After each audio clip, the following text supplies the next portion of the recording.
नमस्कार मंडळी, चला आज आपण श्रवण करूया अधिक मास महात्म्याचा अध्याय 5. नृग राजाची कथा. भगवान विष्णू म्हणाले, लक्ष्मी अशा प्रकारे सर्व देव आणि तीर्थे गायीच्या शरीरात असल्यामुळे गाय हा प्राणी अति पवित्र बनला. पौलव्य ऋषीने शांत होऊन गायींची पूजा केली आणि आपल्या आश्रमात त्याने नंतर अनेक गायी पाळल्या. ज्ञानी ऋषींच्या रागापुढे देवांचेही काही चालत नाही. मग मानवाची काय कथा?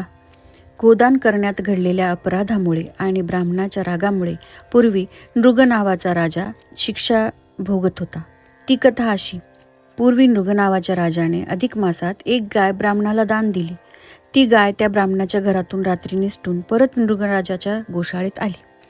दुसऱ्या दिवशी राजाने योगायोगाने चुकून तीच गाय दुसऱ्या ब्राह्मणाला दान देऊन टाकली. तो ब्राह्मण त्या गायीला घरी नेत असताना वाटेत पहिल्या ब्राह्मणाने ती गाय ओळखली. तो म्हणाला, काय रे चोरा, नृगराजाने काल मला दान दिलेली ही गाय तू चोरून चालविलीस काय? छे छे, मी तुझी गाय कशाला चोरीन? अरे, ही गाय मला नृगराजानेच आज दान दिलेली आहे. ही गाय माझी आहे. तो दुसरा ब्राह्मण खूप रागवला आणि म्हणाला, नाही नाही, ही गाय माझीच आहे. मी ओळखली आहे. रात्री ही माझ्या गोठ्यातून पळून गेली. तूच ती चालवली आहेस. सोड सोड ही माझी गाय. अशा रीतीने त्या एका गायीबद्दल दोन ब्राह्मणांत खूप जोराचे भांडण चालले. वाटेत बघ्या लोकांचीही गर्दी जमली. ती वर्दी थेट नृगराजापर्यंत पोचली. मग नृगराजा स्वतः तेथे आला. त्याने त्या दोन्ही ब्राह्मणांना ओळखले आणि ती गायही ओळखली. मग नृगराजाच्या लक्षात आले की आपल्या हातून ही एकच गाय या दोन ब्राह्मणांना दान दिल्याची चूक झाली आहे. आता त्या अपराधाबद्दल करणार तरी काय? नृगराजाने आपल्या हातून न कळत घडलेल्या त्या अपराधाबद्दल दोन्ही ब्राह्मणांजवळ क्षमा मागितली. पण छे, ते दोघेही नृगराजावर खूपच रागवले. प्रत्येकजण म्हणाला, ही गाय माझी आहे. त्याचे भांडण काही आवरेना. राजा म्हणाला, ही गाय आता फक्त एक जणानेच घ्यावी. दुसऱ्याला मी दुसऱ्या 2 गायी देतो अथवा तिच्या मोबदल्यात भरपूर द्रव्य देतो.